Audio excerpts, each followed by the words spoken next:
আওয়ামী লীগ এ দেশের জন্য কিছুই করেনি, যা করেছে ভারতের জন্য, ভারতকে খুশি করার জন্য, ভারতের এজেন্ডাকে বাস্তবায়িত করার জন্য ভারত যা চেয়েছে তারা তাই করেছে। এটাই তাদের মূল লক্ষ্য ছিল আর কি। হ্যাঁ, দেশের জন্য তারা কিছুই করে নাই।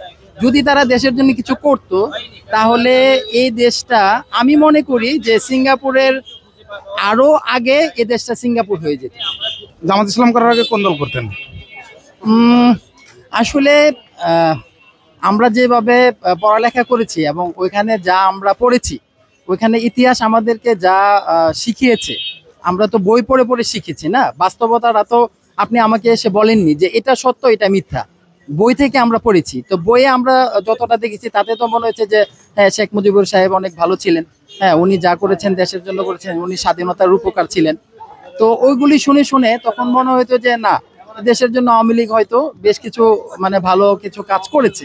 কিন্তু বর্তমানে যখন আমরা আসলে একটা পর্যায়ে এসে যখন বাস্তবতা বা বাস্তবিক জীবনযাপনের পরে যখন আমরা হিসাব নিকাশ করি দিন শেষে, তখন কিন্তু মনে হয় যে না, আওয়ামী লীগ এ দেশের জন্য কিছুই করেনি, যা করেছে ভারতের জন্য, ভারতকে খুশি করার জন্য, ভারতের এজেন্ডাকে বাস্তবায়িত করার জন্য ভারত যা চেয়েছে তারা তাই করেছে।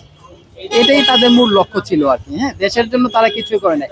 যদি তারা দেশের জন্য কিছু করতো তাহলে এই দেশটা, আমি মনে করি যে সিঙ্গাপুরের আরো আগে এ দেশটা সিঙ্গাপুর হয়ে যেত।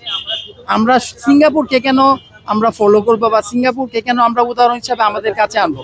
সিঙ্গাপুর আমাদেরকে উদাহরণ হিসেবে বলতো যে বাংলাদেশের মতো আমরা হব। আজকে আমাদেরকে বলতে হয় যে আমরা সিঙ্গাপুরের মতো হতাম, কিন্তু আমরা আরো সিঙ্গাপুরের আগে আমরা সিঙ্গাপুর হয়ে যেতাম।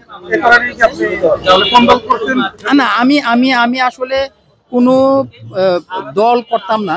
তবে আমি কি বলে সেটা হচ্ছে যে আপনার যে আমাদের এলাকায় যারা প্রার্থী ছিল, ওই ব্যক্তিটা কিরকম, ওই ব্যক্তির উপরে নির্ভর করে আমি তাদেরকে ভোট দিয়েছি। হ্যাঁ, কিন্তু আমি কোনো সরাসরি রাজনীতির সাথে আমি জড়িত না। তবে হ্যাঁ, এই যখন দ্বিতীয় যখন আপনার ইয়াটা হলো 5ই আগস্ট গণ অভ্যুত্থান, যেটা আপনার বৈষম্য বিরোধী আন্দোলনকে সামনে রেখে হ্যাঁ যেটা হয়েছে, এটা আসলে এই দেশের ফান্ডামেন্টাল একটা দাবি ছিল। ওই দাবিগুলো পূরণ করার জন্যই এই আন্দোলনটা হয়েছে। এবং এই দেশ থেকে যারা আপনার এই দেশটাকে যারা একদম আপনার মানে চুষে খেয়েছে বা একবারে লুট করেছে, তাদেরকে যে বিতাড়িত করেছে, এই জন্য আমি তাদেরকে সাপোর্টও করেছি এবং তাদের জন্য মন থেকে দোয়া করেছি। এবং যারা শহীদ হয়েছে তাদের জন্য আমি নামাজ পড়ে দোয়া করি, আল্লাহ যেন তাদেরকে অবশ্যই শহীদি মর্যাদায় তাদেরকে বেহেশতে দান করে।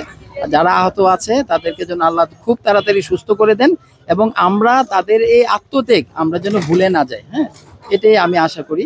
তবে হ্যাঁ, এখন আমি যারা এদেশের এবং দেশের জনগণকে নিয়ে কাজ করবে, আমি সেই দলটাই করব। এবং আমি আশাবাদী যে জামাতে ইসলাম এবং এদেশের যত ইসলামী অঙ্গ সংগঠনগুলো আছে তারা মিলিত হয়ে এই দেশটাকে সুন্দরভাবে কাজ করবে। তাহলে আমি ইসলামিক রাষ্ট্র মানে ব্যবস্থার উপরে আমি মানে বিশ্বাসী এবং সেটাই আশা করবো ইনশাল্লাহ।